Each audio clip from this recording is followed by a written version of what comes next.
त्या ठिकाणी देणार आहोत. परंतु तुमच्या प्रवक्त्यांकडनं खालच्या स्तराची भाषा देखील काही प्रवक्त्यांकडनं वापरली गेली. कराळे गुरुजी असतील त्यांनी तर थेट त्यांच्या ट्युटोरियलमध्ये त्यांनी कंगना राणावत यांच्या संदर्भातले अपशब्द काढले आहेत आणि ती एकदम खालच्या स्तरावरचे अपशब्द होते. त्याच्यावरती देखील भाजपच्या अनेक नेत्यांकडनं सोशल मीडियावरतून भाजपच्या हँडलकडनं टीका त्यांच्यावरती होते. नाही, आता सध्या मला वाटतं की शिवराळ भाषा ही प्रत्येक पक्षाची ही अजेंडा झालेला दिसतोय. पण आमच्या पक्षाची धोरणं अशी आहे की आपल्या पक्षाने ज्यावेळेला एखाद्या कोणी प्रवक्ता असेल किंवा नेता असेल त्यांनी एक भान ठेवून आपण चर्चा करावी अशा प्रकारचा निर्णय आम्ही दिलेला आहे. समोरचा शिवी देतो म्हणून आपण दिली पाहिजे हा सुसंस्कृतपणा नसतो. मला वाटतं की त्याच्या संदर्भामध्ये कराळांच्या संदर्भामध्ये किंवा अशा प्रकारची चर्चा झाली असेल तर ती निश्चितपणाने समज प्रवक्त्यांची यादी जाहीर होईल तेव्हा प्रवक्त्यांना काय बोलायचं आणि काय नाही करायचं याचं सुद्धा प्रशिक्षण आम्ही देणार आहोत. केवळ असं नाही तर निशिकांत दुबे जे भाजपचे खासदार आहेत ते सतत वाईट बोलत असतात. त्यांच्याही बाबतीमध्ये निशिकांत कराळे गुरुजींचा जो व्हिडिओ आहे सोशल मीडियात प्रचंड व्हायरल झालेला आहे. अश्लील भाषा दोन्ही ठिकाणी ते सातत्यानं वापरतायत. तुम्ही त्यांच्याकडे कारवाई करणार आहात? नाही, आता सगळ्या प्रवक्त्यांची यादी आम्ही आता ठिकाणी रद्द केलेली आहे. आता नवीन प्रवक्ते जेव्हा नियुक्त होतील त्यावेळेला सर्व गोष्टीचा विचार करून आम्ही निर्णय घेणार आहोत. तुम्ही आता बोलताना असं म्हणालात की 15 तारखेला आणि त्यानंतर 24 तारखेला बैठका घेऊन सगळ्याच विषयांच्या संदर्भामध्ये चर्चा होणार आहे. तर केवळ प्रवक्ते नाही इतरही पदांमध्ये मोठे फेरबदल होणार आहेत का? 100%. पूर्ण महाराष्ट्राची मी त्या दिवशी मागे सुद्धा तुम्हाला सांगितलं होतं की महाराष्ट्राची नवीन यादी आणि कार्यकर्त्यांची फळी उभी करायची आहे. जुन्या नव्यांचा समन्वय करून एक सक्षमपणाने महाराष्ट्राची पूर्ण पदाधिकाऱ्यांची बॉडी आम्ही तयार करणार आहोत. 15-16 तारखेला जिल्हावाईज आम्ही जिल्हाध्यक्षांशी चर्चा करणार आहोत आणि तशाच पद्धतीने राज्याच्या बॉडीमध्ये सुद्धा आपल्याला फेरबदल फार पाहायला मिळतील. 2 दिवस विशेषतः काल आणि आज आपण पाहतो आहोत की उपमुख्यमंत्री सुनेत्रा पवार यांना गुंगी गुडिया म्हणत काँग्रेसनं एक ट्विट केलेलं होतं आणि त्याच्यावरून आता राष्ट्रवादीचे कार्यकर्ते प्रचंड नाराज झाले. त्यांनी कालही गदारोळ केला आणि आजही ते आंदोलन करत आहेत. एकूणच हे वक्तव्य आणि त्यानंतर काँग्रेसकडून करण्यात आलेलं हे वक्तव्य आणि त्यानंतर राष्ट्रवादीची सुरू असलेली आंदोलनं याबद्दल आपल्या पक्षाची काय भूमिका? पक्षाची भूमिका जी आहे त्यामध्ये मी आपल्याला स्पष्ट सांगतो. एखाद्या गृहिणीवर अचानक जबाबदारी आले, एखाद्या भगिनीवर अचानक जबाबदारी जर आली तर ती जबाबदारी पेलताना किंवा ती जबाबदारी स्वीकारताना थोडा वेळ लागतो. मला वाटतं की सर्वांशी समजून घेऊन वेळ घेऊन ते निश्चितपणाने चांगलं काम करतील अशी अपेक्षा आमची पण आहे. आणि त्यामुळे मला वाटतं की लगेच त्याच्यावर चर्चा करणे आणि मला विनंती आहे त्या पक्षाच्या कार्यकर्त्यांना सुद्धा किंवा पदाधिकाऱ्यांना त्यांच्या आमदार मंत्र्यांना सुद्धा की सुनेत्रा वहिनींना स्वतः निर्णय घेतले तर ते मीडियाच्या समोर हे जो निर्णय घेतात त्यांना घेतला तर तो मला वाटतं बाकीच्यांना संधी मिळणार नाही. पण सुनेत्रा वहिनी आता ज्या पद्धतीने काम करतायत सर्वांना बरोबर घेऊन जाण्याचा प्रयत्न करतात. उशीर लागेल पण ते काम करण्याच्या संदर्भात सक्षमतेने काम करतील. सर, तुमच्या पक्षामध्ये अंतर्गतच समन्वय नाही का अशी एक चर्चा सुरू झाली. याचं कारण असेल तुम्ही महाराष्ट्राचे अध्यक्ष आणि महाराष्ट्रातल्या प्रवक्त्यांच्या नियुक्त्या तुम्ही रद्द केल्या. तुम्ही राष्ट्रीय देखील नियुक्त्या रद्द केल्या. तुमच्या पोस्ट नंतर तुमच्या पत्रानंतर जितेंद्र आव्हाड यांचं देखील ट्विट आलं जे राष्ट्रीय प्रवक्ते आहेत त्यांना देखील आपण सगळ्या नियुक्त्या रद्द करतोय असं सांगितलं. कुठेतरी तुमचा समन्वयाचा अभाव नाही. आमच्याकडे असं आहे की राष्ट्रीय अध्यक्ष म्हणून जितेंद्र आव्हाड प्रवक्ते पदाची जबाबदारी त्यांच्यावर आहे. आमच्याकडे अल्पसंख्याकांची जबाबदारी राष्ट्रीय अध्यक्ष म्हणून दुसरीकडे आहे. अशा प्रकारच्या युवकांची कोणाच्या नियुक्त्या करायच्या अधिक आमच्या घटनेमध्ये त्यांचे अधिकार दिलेले आहेत. त्याप्रमाणे जितेंद्र आव्हाडांना ह्या नियुक्त करण्याचा आणि रद्द करण्याचा अधिकार आहे. तो अधिकार असताना मी तशा प्रकारचा ट्विट केल्यानंतर किंवा मी कारवाई केल्यानंतर त्यांनी तसं केलेलं की सगळी बॉडी आम्ही बरखास्त करतो. त्यात वेगळा समन्वय वगैरे असं काय नाही. आमच्या अधिकारातून ते सांगितल्यानंतर दोघांनी आम्ही एका मताने ते केलेला कारवाई.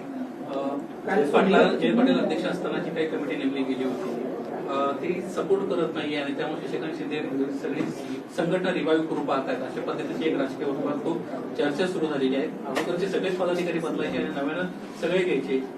संघटनेमध्ये मागच्या काही दिवसांपासून मदत कार्यकर्त्यांची होत नाही, या पद्धतीने होणं अपेक्षित आहे आणि कुठेतरी त्यामध्ये जयंत पाटलांचा अँगल सांगितलं जातो. याच्यात काय नसते?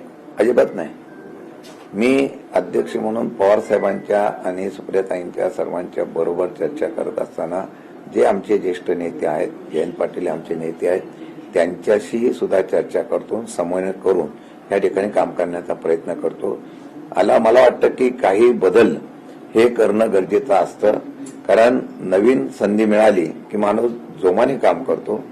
त्यामध्ये कोणा अन्याय करतोय अशी भूमिका कधी कोणी घेऊ नये, आणि मला वाटतं तशी आमच्याकडची कोणी तशी भूमिका घेत नाही. फक्त बदल करणं गरजेचं आहे, कारण पक्ष आता आक्रमकतेने पक्ष आता त्याप्रमाणे महाराष्ट्रामध्ये फिरणारे पदाधिकारी नियुक्त करून काम करण्याची भूमिका घेतली तर तो पक्ष चालेल. म्हणून काही बदल करण्याचा निर्णय 100% आम्ही घेतोय. प्रदेशाध्यक्ष सुनील तटकरे यांनी धनंजय मुंडे यांचे सुद्धा कान टोचले की मुख्यमंत्री उपमुख्यमंत्री आपल्या शेजारी असताना बाजूच्या व्यक्तीने अशा पद्धतीनं वक्तव्य करणं किंवा दमदाटी करणं हे योग्य नाही. या गोष्टीची शिकवण आता आमच्या पक्षातल्या लोकांना सुद्धा मिळेल अशा पद्धतीचं वक्तव्य. मी मगाशी त्याच गोष्टीचा उल्लेख केला की ज्यावेळेला एखादा प्रमुख व्यक्ती बसलेला असतो, त्यामध्ये सुनेत्रा वहिनी असतील तर त्या उपमुख्यमंत्री आहे, त्यांनी स्टेटमेंट केलं. मागच्या वेळेला 2 वेळा असाच प्रकार झालेला आहे. खरा हा विषय माझा नाहीये, त्यांच्या पक्षाचा अंतर्गत आहे. त्यावेळेला असंच झालं की त्यांनी निर्णय घेण्याच्या ऐवजी बाकीचे लोक पुढे येऊन हे करायला लागले. त्यामुळे आपल्या नेत्याची असलेली उंची किंवा आपल्या नेत्याचे असलेलं पद राखण्याचा प्रयत्न सर्वांनी करणं गरजेचं आहे. त्यामुळे निर्णय त्यांनी घेतले पाहिजे. सुनील तटकरे म्हणाले त्या विषयावर मी विनंती करणार होतो सगळ्यांना की आपण आपल्या प्रमुख असलेल्या नेत्यांनी काय तिथं असेल तर मीडियाच्या समोर तरी त्याची काळजी घेणं गरजेचं आहे. हे सुनील तटकरे बोलले की मी त्यांना मानत होतो, आणि हे जर घेतलं तर टीका करायला कोणाला संधी मिळणार नाही.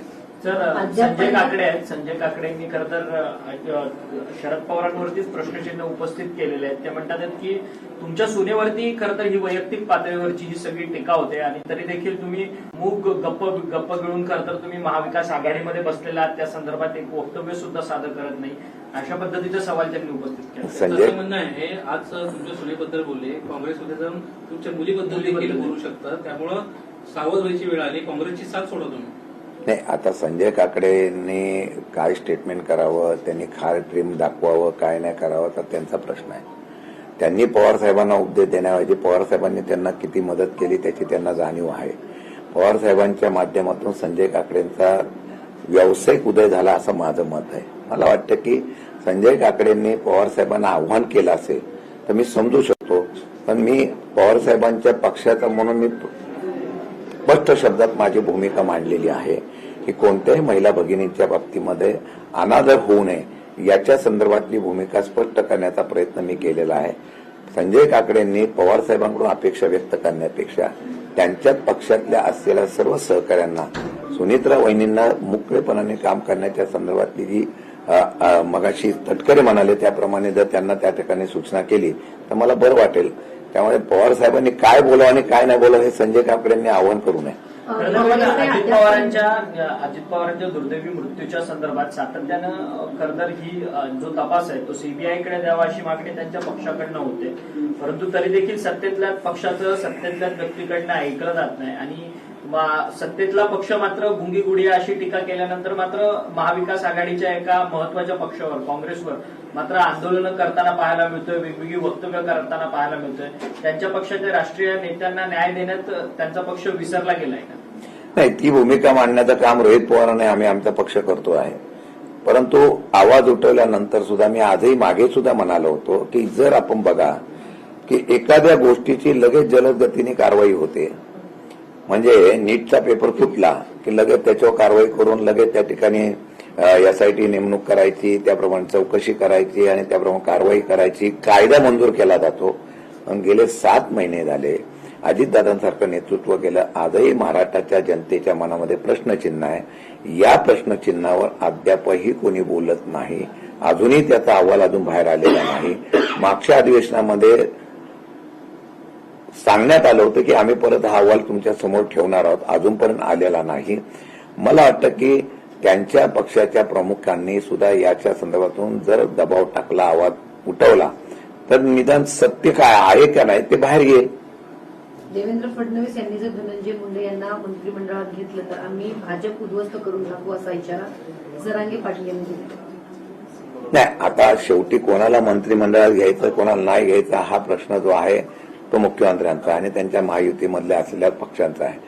आता त्याच्या संदर्भामध्ये जरांगे पाटलांनी त्यांना काय आव्हान केलं आणि काय नाही केलं त्याचा निर्णय मुख्यमंत्री घेतील. आज राष्ट्रवादी पक्षाचे माजी आमदार अमोल मिटकरी यांनी शरद पवार साहेबांची भेट घेतलेली आहे. काय भेटीमागचं कारण असावं आपल्याला काही कल्पना आहे? पवार साहेबांना भेटायला बरेच जण जातात, सदिच्छा भेट घेतात, आशीर्वाद घेतात, मार्गदर्शन घेतात. अमोल मिटकरी सुद्धा मला वाटतं की पवार साहेबांना फार प्रेम करणारा पदाधिकारी. लोकशाही मराठी ऐका, पहा, जागरूक रहा.